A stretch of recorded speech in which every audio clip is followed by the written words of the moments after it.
সব সময় সদা সর্বদাই শুকরিয়া আদায় করব আমরা একজন সন্তান চিল্লায় বলেন তো তিনি কে? আল্লাহ পাক রব্বুল আলামিন। সেই ঘোষণায় আমরা নামাজে দাঁড়িয়ে দিই, আমরা নামাজে দাঁড়িয়ে বলি আলহামদুলিল্লাহি রাব্বিল আলামিন।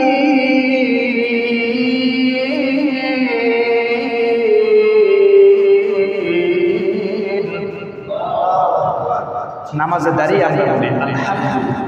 প্রশংসা বলতে যা বোঝায় সমস্ত প্রশংসা লিল্লাহি রাব্বিল আলামিন, পৃথিবীর কারো জন্য না, কার জন্য বলে? আল্লাহ পাকের জন্য। এই ঘোষণা আমরা নামাজে দিই, নামাজে দাঁড়িয়ে ঘোষণা আল্লাহ পাকের কাছে দেয় আলহামদুলিল্লাহি রাব্বিল আলামিন। ওগো আল্লাহ, নামাজে দাঁড়ালাম, যাবতীয় যত প্রশংসা আছে সব প্রশংসা একমাত্র আল্লাহ তোমার জন্য। এই ঘোষণা নামাজে দাঁড়িয়ে দেই, কিন্তু নামাজ থেকে যখন বাহিরে বের হয়ে যায়, বের হয়ে অন্যের প্রশংসা আমরা শুরু করে দেই, ঠিক কিনা বলে? তাহলে তো বিষয়টা বুঝে আসলো না, সমস্ত প্রশংসা আল্লাহর জন্য কি করে?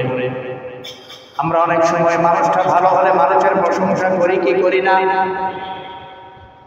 গাছের আমের দিন আসছে, আম কাঁঠালের দিন, আম কাঁঠালের দিন, গাছের আম যদি খুব মিষ্টি হয়, কাঁঠাল আপনাদের গাজীপুরে কাঁঠাল তো পুরো বাংলাদেশ বিখ্যাত কাঁঠাল, কাঁঠাল খুব মিষ্টি হওয়ার পর খাওয়ার পর আমরা বলি প্রশংসা করি কাঁঠালের, ঠিক কিনা বলে? তাহলে আল্লাহ যে বলল সমস্ত প্রশংসা আল্লাহ, তাহলে এটা হলো কি করে? ব্যাখ্যায় মুফাসসিরিনে কেরাম বলেন, বান্দা যখন বলে আলহামদুলিল্লাহি রাব্বিল আলামিন, সমস্ত প্রশংসা আল্লাহ, এই কথাতে কোনো সন্দেহ নাই, সব প্রশংসা আল্লাহ। এইটা আবার দুই ভাবে হয়, একটা হলো ডাইরেক্ট আল্লাহর প্রশংসা, সমস্ত প্রশংসা আল্লাহর, ডাইরেক্ট আল্লাহর প্রশংসা। আরেকটা হলো ইনডাইরেক্ট, একটু ঘুরিয়ে ফিরিয়ে পেঁচিয়ে আল্লাহর প্রশংসা। ডাইরেক্ট আল্লাহর প্রশংসা নামাজে দাঁড়িয়ে আমরা বলি, আল্লাহ পাকের এক একটা গুণাবলী, এক একটা সিফাত আমরা নামাজে দাঁড়িয়ে উচ্চারণ করি, বলি আর রহমানির রহিম।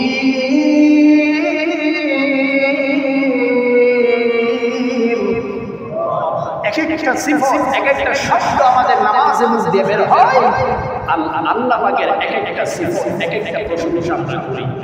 এটা হচ্ছে ডাইরেক্ট আল্লাহর প্রশংসা। আরেক রকমের আল্লাহর প্রশংসা হচ্ছে সেটা ডাইরেক্ট না, ইনডাইরেক্ট, একটু ঘুরিয়ে ফিরিয়ে।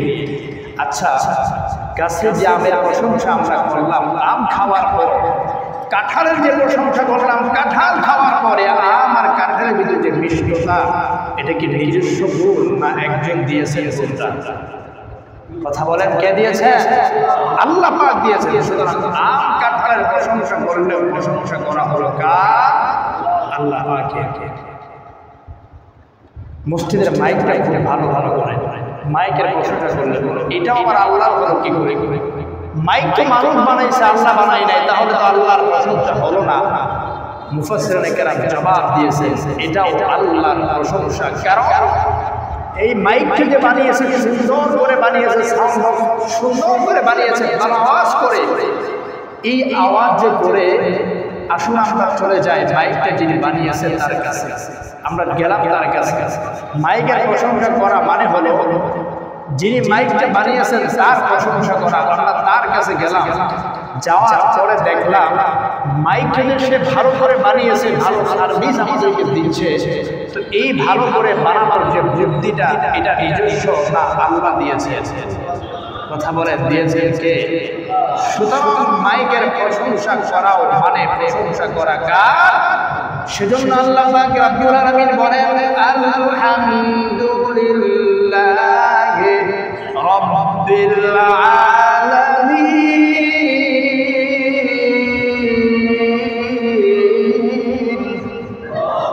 এজন্য আল্লাহ পাক বলেন আমার প্রশংসা, পৃথিবীতে প্রশংসা বলতে যা বোঝায়, প্রশংসা পাওয়ার একমাত্র উপযুক্ত হলো আল্লাহ পাক রব্বুল আলামিন। সুবহানাল্লাহ।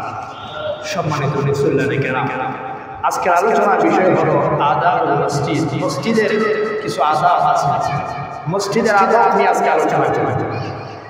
ভালো করে লক্ষ্য করুন, আমরা যখন অফিসে যাই, চাকরি বাকরিতে যাই, তখন আমরা যে পোশাক, অফিসের নিজস্ব একটা পোশাক আছে সেটা পরে যায়। ডাক্তারের কাছে যখন যাই, উকিলদের কাছে যখন যাই, পুলিশ অফিসারদের কাছে যখন যাই, থানায় যখন যাই, জেলা পর্যায়ে যখন যাই, সরকারি ব্যক্তিদের কাছে, তখন কিন্তু আমরা সাধারণভাবে যাই না। নিজেকে একটু পরিষ্কার পরিচ্ছন্ন করে আতর সুরমা লাগিয়ে নিজস্ব সবচাইতে ভালো পোশাকটা পরে তারপর যাই, ঠিক কিনা বলে? আমাদের পুলিশ অফিসারের চেম্বার যে দামি, আমাদের অফিস আমাদের কাছে যে পরিমাণ দামি, আল্লাহ পাক রব্বুল আলামিন রাসূলের মাধ্যমে বলালেন পৃথিবীর মধ্যে সবচাইতে প্রিয় স্থান আল্লাহ পাকের হলো মসজিদ। সুবহানাল্লাহ। রাসূলুল্লাহ বলেন আহাব্বুল বিলাদি ইলাল্লাহি মাসাজিদুহা ওয়া আবগাদুল বিলাদি ইলাল্লাহি আসওয়াকুহা। পৃথিবীর মধ্যে আল্লাহ পাকের কাছে সবচাইতে প্রিয় জায়গা হলো মসজিদের জায়গাসমূহ। এই পৃথিবীতে প্রায় 70 ভাগ হলো পানি আর 30 ভাগ মাটি। তো 30 ভাগ মাটিরা আল্লাহ পাকের কাছে প্রিয় না? এই 30 ভাগ মাটির মধ্যে যেই জায়গাগুলোতে মসজিদ নির্মাণ হয়েছে, আমাদের এই মসজিদের জায়গাটা যেখানে এখন আমরা বসে আছি, সেটা আল্লাহ পাকের কাছে সবচাইতে প্রিয় একটা জায়গা। ও আবগাদুল বিলাদি ইলাল্লাহি আসওয়াকুহা। সবচাইতে নিকৃষ্ট জায়গা হলো বাজার। বাজারের মধ্যে নাই এমন কোনো গুনাহ যে গুনাহ বাজারের মধ্যে হয় নাই, কোনো বাজার এই গুনাহ থেকে খালি থাকে। গুনাহের প্রায় সব আসবাব বাজারে পাওয়া যায়, ঠিক কিনা বলে? সিনেমা হল থেকে শুরু করে আরো যত গুনাহের আসবাব আছে সবগুলো বাজারে পাওয়া যায়। আড্ডার মধ্যে তো গীবত হতেই থাকে। সেজন্য আল্লাহ নবী বলেন আবগাদুল বিলাদি ইলাল্লাহি আসওয়াকুহা। আল্লাহ পাকের কাছে সবচাইতে নিকৃষ্ট জায়গা হলো বাজার। আর সবচেয়ে উৎকৃষ্ট, সবচাইতে প্রিয় জায়গা হলো কি? মসজিদের জায়গা সমূহ।